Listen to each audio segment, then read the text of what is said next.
Church, we've been stuck in an Acts 2 paradigm.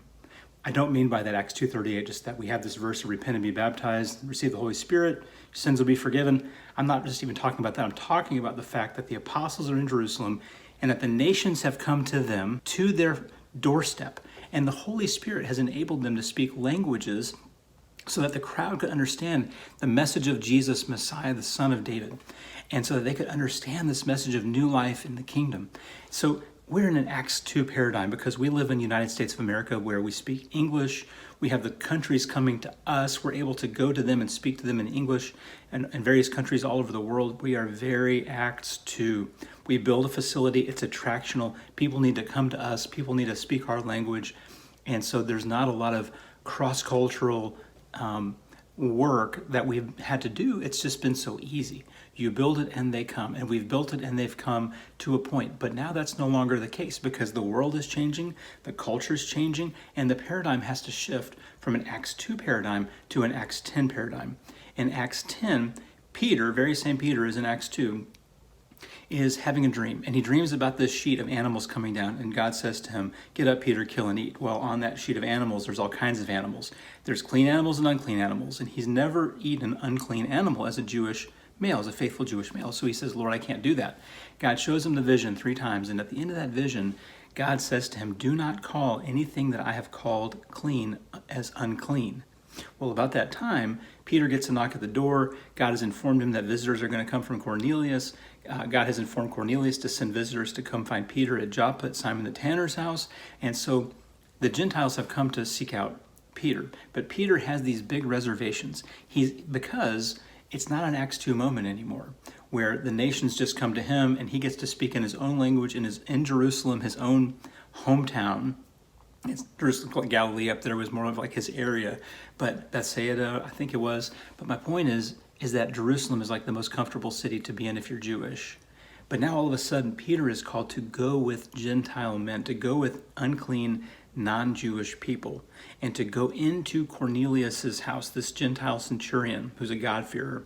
God-fearer simply means that they believed in the one God, but they had not converted to Judaism. They might support the synagogue and things like that, but that's a point for another day. Let's not miss the point here. Peter has to get outside of his comfort zone to go with people he's uncomfortable with, to go into a home he's not supposed to go into.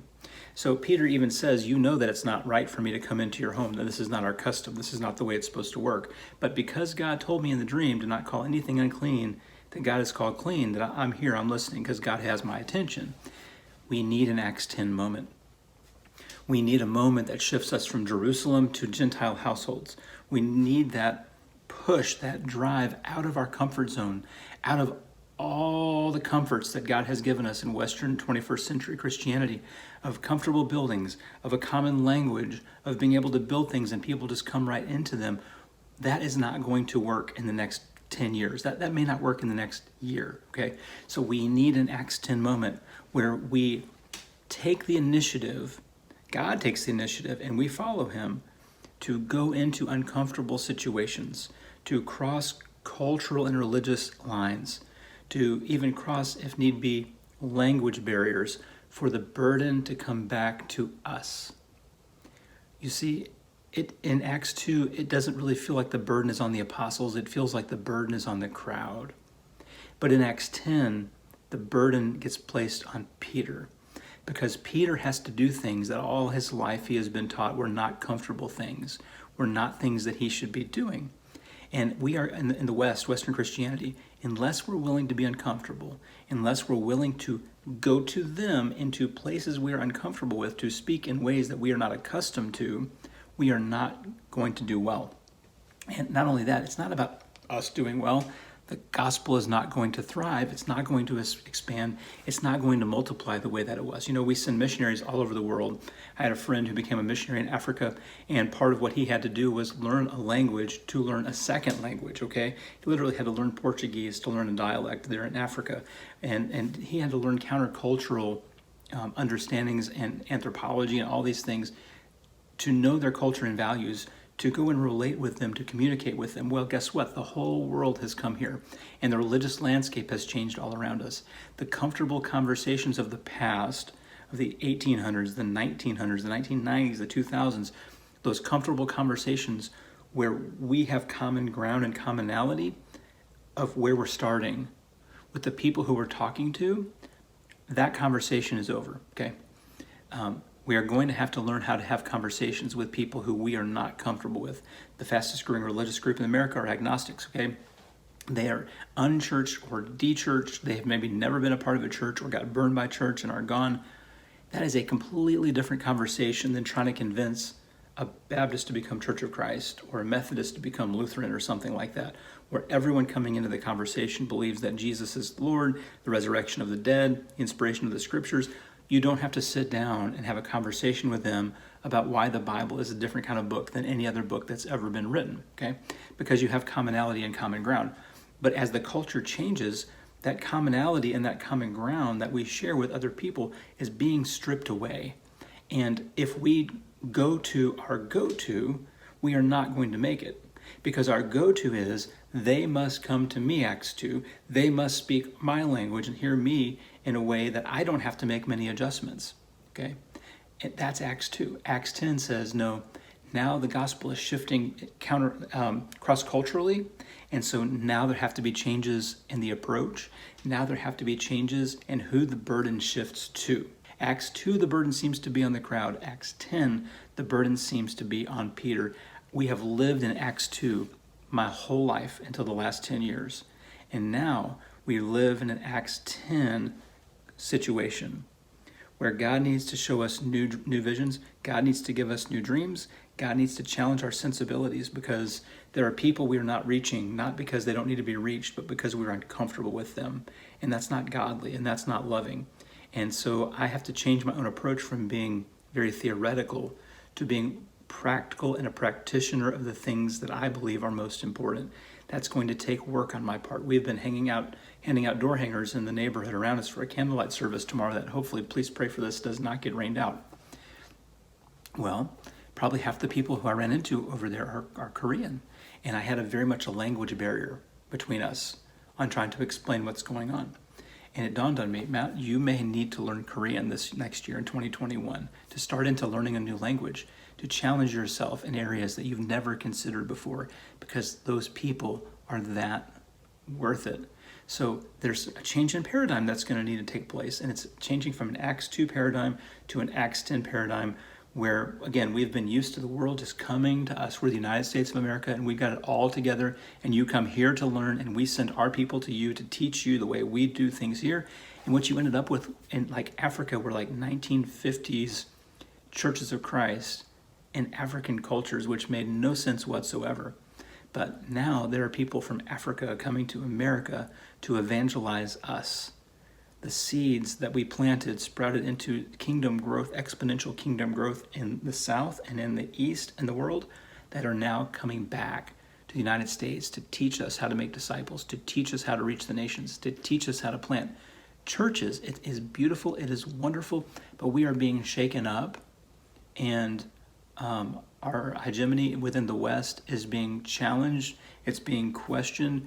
The centrality of Western Christianity is just shaking. It's just shaking. And the center of Christianity is moving. It already had left Europe and Canada for the most part, and now it's starting to leave the United States, and it's moving to South America. It's moving to Africa. It's moving to the Middle East and Asia. While we are dwindling, it is starting to grow exponentially in other places, which means that the gospel is crossing cultural lines all over the world. But I'm afraid that it's not crossing those same lines here in the United States, because the church in the United States is stuck in Acts 2. The church in the United States needs that Acts 7 or Acts 8, it's 8, 1 through 4 moment where persecution comes and they scatter and they preach the word of God everywhere they go. And there was great joy among them, but the apostles stayed behind in Jerusalem, which meant that the pillars of the church were not a part of the scattering and the sharing and the multiplication and the growth. It was the everyday Christians who were out doing that. And this is part of my vision, is to embody and equip a generation of people who understand cross-cultural missions, to be able to reach our neighborhoods, to not have to buy a plane ticket to reach people from Ethiopia or Mozambique or, South Africa or Korea or China. They are all around us. And if we're not willing to have the Acts 10 uncomfortability, We cannot bank any longer on getting the Acts 2 comfortability. So there are some big changes that need to take place. Please pray that God will shake us. Please pray that God will use us. Please pray that we have not lost our saltiness and that the kingdom will once again expand and grow in the West. Not in the way that it used to, not through any sort of cultural compromise, any sort of political compromise, any sort of political agenda, but true, kingdom growth is a political agenda, just not the politics of the world. It's God's politics. So there are big challenges ahead, and I'm very concerned by this because we don't like being uncomfortable. We developed an entire culture around not being uncomfortable, and because of that, we have a real aversion to the solution of what it's going to take to reach the world. And what we're going to end up doing is creating a Spanish congregation that's going to kind of be off over here peripheral on the side, or creating a Korean congregation that maybe uses our fellowship hall or something like that. That's the way we've always done it in order to maintain our way of doing things that's no longer working. So the way the church looks is going to have to change, and that's very hard to do. It's going to take a lot of maturity. It's going to take a lot of sacrifice. It's going to take a lot of loving people. Now think about this. Have you ever known someone who married someone from a culture vastly different than their own? Language didn't separate them. I'm going to go learn their language so I can speak their language. The culture didn't separate them. I'm going to learn their culture and learn their customs. Because I love this person so much, I'm going to go out of my way to get to know what their world is like, to see things more like they see things. This will never happen as long as we love ourselves more than we love our neighbor. But Jesus didn't say, love the Lord your God with all your heart, soul, mind, and strength, and love yourself more than your neighbor. He said, love your neighbor as you love yourself. Until we do that, we will be stuck in Acts 2, that we've been so spoiled for hundreds of years that the world could come to us, or even when we went to the world, we would package the gospel in an American style. And that's not always just gospel anyway. So we need to unpack the gospel and get it back to its roots, and then get to know someone else's culture and repackage those truths in a way that fits within their culture and their understanding. But unless we love people, we will just sit tight and sit cozy and sit in our comfortability, and those things are never going to happen. So please pray with me that we will get uncomfortable, as much as we hate that, okay? As much as that makes people want to run away screaming, that we want to see churches that look different because we're reaching our communities. It's a beautiful, wonderful thing. Thank you so much for watching. Please subscribe and tell a friend. These are important conversations. It's kingdom living. It's practical Christian living. We need to be equipped to reach our neighbors and not just give money to someone to get a plane ticket to go all the way around the world to do the job that we can do, maybe that we're not even doing within our neighborhoods. So I appreciate you. I love you. And I thank you for watching. God bless.